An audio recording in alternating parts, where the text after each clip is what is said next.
മന്ത്രി വീണ ജോർജിനെതിരായ ആക്രമണത്തിൽ വിശദീകരണവുമായി സ്പീക്കർ എൻ ഷംസീർ ആയുധം കൊണ്ട് ആക്രമിച്ചുവെന്ന് താൻ എവിടെയും പറഞ്ഞിട്ടില്ല.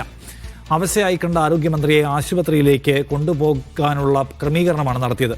വനിതാ മന്ത്രിക്ക് നേരെ KSU പെൺകുട്ടികൾ എന്തുകൊണ്ട് സമരത്തിന് വന്നില്ല എന്ന് ചോദിച്ച സ്പീക്കർ സമരത്തിൽ പങ്കെടുക്കുമ്പോൾ ചിലപ്പോൾ ജയിലിൽ കിടക്കേണ്ടി വരുമെന്നും പറഞ്ഞു. ഇതിൽ ഞാൻ എന്താണ് ചെയ്യേണ്ടത്? ഒരു അവശയായി നിൽക്കുന്ന മന്ത്രിയെ കണ്ടാൽ ഓക്കെ മാഡം എന്ന് പറഞ്ഞ് ട്രെയിൻ കയറി പോകേണ്ട ചെയ്യണം. അവർ അവശയായിരുന്നു. അവിടെ ഉണ്ടായ ഒരു റക്കസ്, അവിടെ വേണമെങ്കിൽ ഒരു സ്കഫ്ലിംഗ് നടന്നു. അതിൻ്റെ ഭാഗമായി ഉണ്ടായ പരിക്കെന്ന് ഞാൻ ആദ്യം മുതലേ പറഞ്ഞത്. അവർക്ക് പരിക്കേറ്റിട്ടുണ്ട്.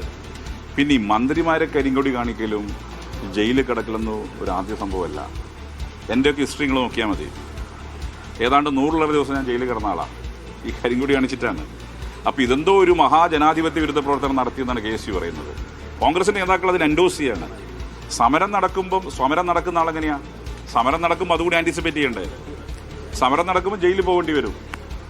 പിന്നെ ഒരു വനിതാ മന്ത്രിക്ക് നേരെ KSUവിന് അത്രയും പെൺകുട്ടികളില്ലേ? ഒരു വനിതാ മന്ത്രിക്ക് നേരെ KSUവിൻ്റെ ആൺകുട്ടികളാണോ ചാടിയെടുക്കേണ്ടത്? അവർക്ക് പെൺകുട്ടികളില്ലേ? കരിങ്കൊടി കാണിക്കുന്നത് തെറ്റല്ല, പ്രതിഷേധിക്കുന്നത് തെറ്റല്ല. അതൊക്കെ ജനാധിപത്യത്തിൻ്റെ ഭാഗമാണ്. അങ്ങനെ വരുമ്പം ജയിലും കിടക്കേണ്ടി വരും. അത് ജയിലിൽ കിടത്തിയതെന്തോ മഹാ അപരാധം എന്ന രീതിയിലാണ് ഇവിടെ ഇപ്പോൾ കോൺഗ്രസിൻ്റെ പല.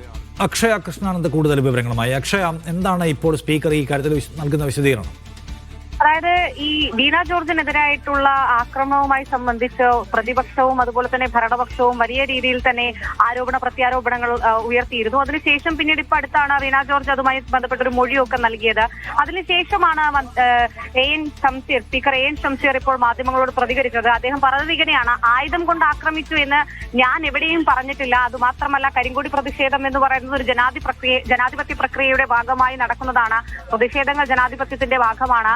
അതിൽ യാതൊരു തർക്കവുമില്ല, അതിലൊരു പ്രശ്നവുമില്ല. പക്ഷെ എന്നിരുന്നാൽ പോലും അവിടെ ഒരു ആക്രമണം ഉണ്ടായിട്ടുണ്ട്, അല്ലെങ്കിൽ അവിടെ ഒരു സ്ക്രബിളിംഗ് നടന്നിട്ടുണ്ട് എന്നുള്ളത് തന്നെയാണ് ഷംസീർ പറയുന്നത്. ഞാൻ അവിടെ ചെന്നപ്പോൾ, അതായത് ഷംസീർ ആ റെയിൽവേ സ്റ്റേഷനിൽ എത്തിയപ്പോൾ മന്ത്രി വീണ ജോർജിനെ കണ്ടിരുന്നു. അപ്പോൾ അവർ അവശയാണെന്നുള്ളത് എനിക്ക് ബോധ്യപ്പെട്ടു. അങ്ങനെയാണ് ഞാൻ ഉടൻ മുഖ്യമന്ത്രിയെ കാര്യങ്ങൾ വിളിച്ചറിയിക്കുന്നത്, അവരെ ആശുപത്രിയിലേക്ക് എത്തിക്കാനുള്ള നീക്കങ്ങൾ ചെയ്തത് എന്നുള്ളതാണ് എൻ ഷംസീർ വ്യക്തമാക്കുന്നത്. അല്ലാതെ ആയുധം ഉപയോഗിച്ചു എന്ന് എവിടെയും പറഞ്ഞിട്ടില്ല. മാത്രമല്ല, ഇത്തരത്തിലുള്ള പ്രതിഷേധങ്ങൾക്കെല്ലാം തന്നെ ഇടതുപക്ഷവും നേതൃത്വം നൽകിയിട്ടുണ്ട്. ഇടതുപക്ഷത്തിന്റെ ഭാഗമായി നിന്നുകൊണ്ട് ഞാൻ അടക്കമുള്ള പ്രവർത്തകർ ഇത്തരത്തിലുള്ള പ്രതിഷേധങ്ങളുടെ ഭാഗമായിട്ടുണ്ട്. അതുമായി ബന്ധപ്പെട്ട് ജയിലിൽ കഴിയേണ്ടി വന്നിട്ടുമുണ്ട്.